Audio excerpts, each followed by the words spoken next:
Nakikita nyo ako? Naririnig nyo ako? Oh, para clear tayo. Ayan. Magtutupi ako ng mga nilabhan ko kanina para hindi naman mag-waste ng time habang nagchichika ako sa inyo. Kasi nga diba, sinabi ko sa inyo na idugtong ko na lang yung vlog sa kanila auntie. Marami kaming pinag-usapan ni auntie guys. Ang dami-dami talaga. Tsaka may mga plano-plano and confirm na ayun na nga, hindi kami makapag-celebrate ng Pasko nila. Tihar, yung Lights of Festival. Today pala wala si Deepak work. Pero gising pa kami kasi naka-leave pa rin siya. Last day niya today. Leave niya kasi 1 week. So nag-extra siya na umuwi ng 1 day early para makapag-rest. So bukas may work na siya. Gising pa kami, 11 o'clock na. Andyan silang dalawa sa sala. And ako kasi naka-idlip ako kanina and si Deepak, diba? So kaya medyo hindi tayo inaantok. At tapos na rin kami mag-dinner. So sila ni auntie guys, umalis sila dito mga 8 o'clock na. Yung dalawang kambal, ang kinain daw nila doon kasi nga iba kasi ang ano nila, diba? Tinanong sila ni auntie ko anong kinain nyo doon. Mansanas lang daw tsaka tea. Marami kami pinag-usapan ni auntie guys. Ang balak sa Tihar or sa Dasay sa Pasko nila kasi or next month yung Dasay kung hindi ako nagkakamali kasi nga base yan sa kalendaryo nila. Kaya maraming mga advertisement about sa Dasay nila this time and mga promotion. So, alam nyo yung Dasay, di ba? Yung nagtitikahan na naman na pula. Tapos may mga nilalagay silang dahon sa tenga.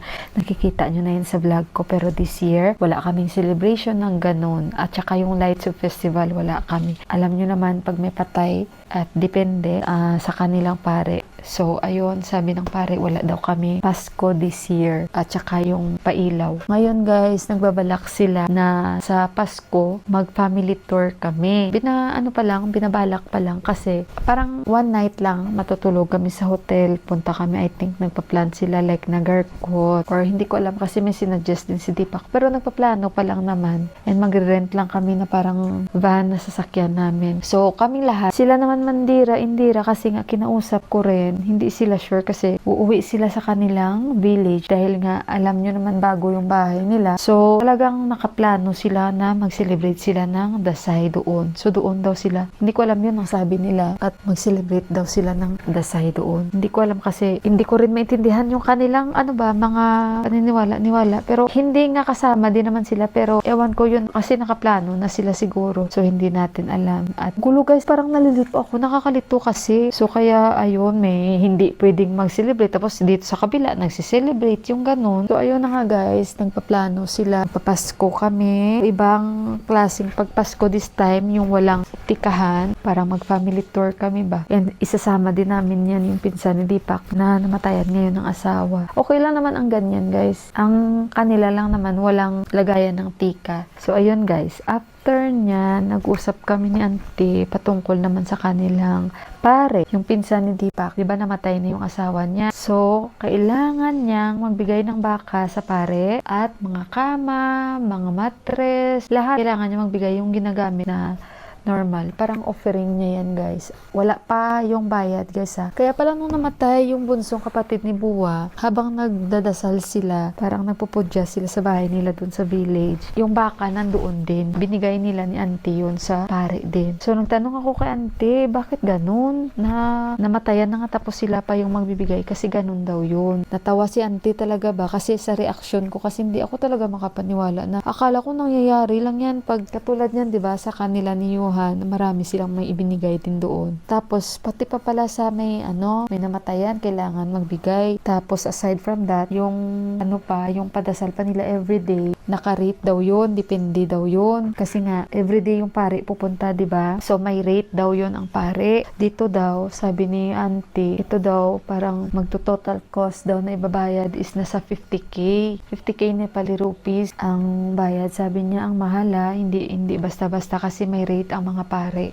Depende pa yan. By rate daw yan sila. So ngayon, sabi ko, grabe, paano pala kung mahirap ang isang pamilya at wala silang maibayad sa pare? Sabi niya, must have job. Sabi niya kailangan talaga. Mahirap man or hindi, kailangan talaga. Tapos, kanina kasi, nantay niya dito sila ni Uncle, diba? So, medyo natagalan kasi sabi ni Uncle, nag-uusap pa daw sila patungkol sa politisyan ng pare. Natawa talaga ako. So, ayun guys, at sabi ko, ang laki pala ng ibabayad sa kanila. Sabi niyo, and everyday yun, like, parang may tinatawag sila. Everyday afternoon, bago magabi, binabasa yung pare na stories sa kung sino ang mga nandoon, guys. So, sabi ko, ano yun? Mantra. Sabi niya, hindi mantra kasi iba man ang mantra. Parang nagpipreach yung pare according dun sa book nila na may parang story ba. So, kinukwento niya sa mga nandoon. Everyday daw yun. Kailangan talaga magbigay ng baka, sabi ko. So, after niyan, ano ang gagawin niya sa baka? Sabi ni auntie, depende na sa kanya kung anong gusto niya. Ibibenta niya ba yan or ikikip niya? Sabi ko, ito yung pera. Sabi niya, sa kanya din yung pera. Sabi ko, ang mahal pa naman ng baka. Sabi ko, mahal ang baka dito, no? Sabi niya, ganun talaga daw. Kailangan talaga magbigay. Tapos, ang dami daw prutas doon. Sa bahay nila, sira na daw lahat. Kasi ang dami daw mansanas, ang dami daw saging. Halos lahat daw ng saging sira na talaga. Paano ba naman, guys? Sabi ko kay auntie din kanina. Paano ba naman? Imagine mo, lalong-lalo nito sa Pasko, paano ba naman dito guys na pag may mga ganyan, yung dala ng mga bisita, puro saging. Imagine nyo guys, pag Pasko nila, yung tihar, tapos yung tika, lahat ng mga bisita sunod-sunod dyan. Kasi diba magpapatika sila para may pera sila. Paano? Yung dala ng unang bisita, saging, tsaka soft drinks. Yung next na bisita, saging, tsaka soft drinks. Kung maalala nyo guys, na-vlog ko na yan, tinatawanan talaga ako guys ni ama guys. Kasi kahit ako, nagtataka ako. Sabi ko, ama, mami, ang dami na nating kera, mami, ang dami na nating soft drinks. Alam nyo ba guys, kahit si Buwa, sabi ni Buwa, ano ba tumila? Sabi niya, napuno na yung rep natin ng soft drinks. Sabi ko nga, magkakadiabetes talaga tayo nito guys. Ang dami talaga. Kung pwede lang, sabihan na lang ang mga bisita, kung alam namin, wag na lang sila magdala. Yung susunod, hindi saging ang dala niya. Mansanas, ang next naman ang magdadala, saging. Yun lang talaga lahat ang mga dinadala nila. Kung si auntie pa, sabi pa ni auntie, paano? Yan lang yung mga mura. Sabi ko, auntie, nagtataka talaga ako, auntie. Hindi sa ano guys ha? Oo, magpasalamat tayo dahil ang bisita natin, at least may mga dala. Pero guys, wag naman yung lahat na dumadating sa bahay nyo, puro saging ang dala guys. Tsaka kung hindi saging, soft drinks, at least kung biscuit man lang, wag na lang mga soft drinks, yung ganun ba? Pero kung sasabihin nyo, malay naman nila, hindi yan nila malay guys. Parang alam na nila yan. Sabi nga ni auntie, hindi man yan sila magdadala ng mga pinya, grapes. Sabi ko, auntie, yun na nga. Nagtataka ako na may mga atis din naman, may mga pomegranate din naman, may mga kiwi, may mga star fruit ba yun? O star fruit, may mga, basta guys, basta may pakwan. Sabi ko sa inyo guys, si Buwa guys, one time sabi niya sa akin, ano ba to, nagbigay na ako tag 500 tag isa, tapos ang binalik sa akin, soft drinks tsaka saging.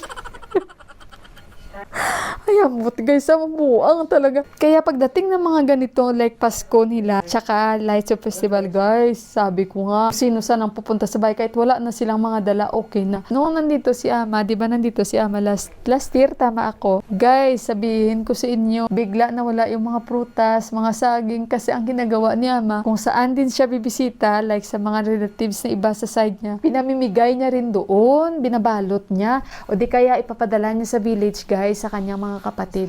Yan ang majority na dinadala nila. Which is ngayon, ang dami naman kung pwede guys. Pinya, pakwan, may grapes. Ang daming choices. Kaya pag bumibili ako ng prutas, diba? Halos ang mga bumibili saging. At saka mansanas. Guys, may papaya naman. May mangga naman ngayon. Bukas daw pupunta sila doon. So si Dipak mag-arrange ng taxi. Ihatid lang naman yan sila doon. So kaya ito, sinabihan siya kanina ng tatay niya. Huwag kang tumawag at magsabi ka na gutom ka. Dahil doon, wala silang isi-serve sa'yo na pagkain. Ganon daw yun, guys. Kaya sa Thursday pa kami pupunta doon. Kasi nga, dapat naman talaga bukas kami pupunta. Ikaso lang, may padasal sa Webes. Kaya nandun lahat ang pamilya at sa Sabado. Pero sa Thursday, yung hindi kakain na walang asin, yung mag-ama lang, kami, pwede kaming kumain na may asin. Pwede na kami. Hindi na ako magluto ng ng manok. Bukas, dito yung kambal, kakain. Sabi ko dito kayo kakain bago kayo pumunta doon kasi walang pagkain na siniserve. Kain sila dito bukas. Sabi ko magluto ako bukas na manok. Ayun sa nag-suggest lang naman sa amin na why not daw bibili kami. Why not na bibili kami ng sasakyan. Suggestion niya lang naman. Salamat sis. Meron din naman kami plano. Darating din tayo dyan. Mahirap kasi magsabi no, na wala pa. Pero napapag-usapan na yan. Pero nasa plano na. And yung sinamahan nila si Sanjay Day, sabihin ko sa inyo guys, isa yan sa pinakamayaman na tao sa Nepal. Hindi yan sa pagmamayabang dahil totoo yan. And napakasimpleng tao yan. Hindi nyo yan makitaan na mayaman siya. And alam nyo ba, pupunta tayo sa kanyang mall. Magtutour tayo doon. Special yun guys dahil siya yung may-ari at in-inform niya na syempre yung management ng kanyang mall nakabook na po tayo. So magtutour tayo sa mall niya and dahil may bibilhin si Deepak doon. So abangan nyo na lang yun. Mamasyal tayo sa kanyang mall. Oh ayan guys, tapos na ako magtupi. Tapos na talaga. Thank you Lord. 2 na lang. Tapos na. Tapos bukas ko na ito i-segregate. Kwentuhan habang nagtutupi ako. Diba guys? There's a kind of hush all over the world tonight, all over the world tonight, all over the world. Yan na lang yung lyrics kasi alam ko eh. Never and never, there's a kind of hush. Johan, you are sweating now? Oo, enough. Ay, so bukas holiday, pwede tayong magising ng late. At saka, so ingat kayong lahat. At see you again bukas. I love you all and God bless you. Good night. Magandang gabi ulit. Bye.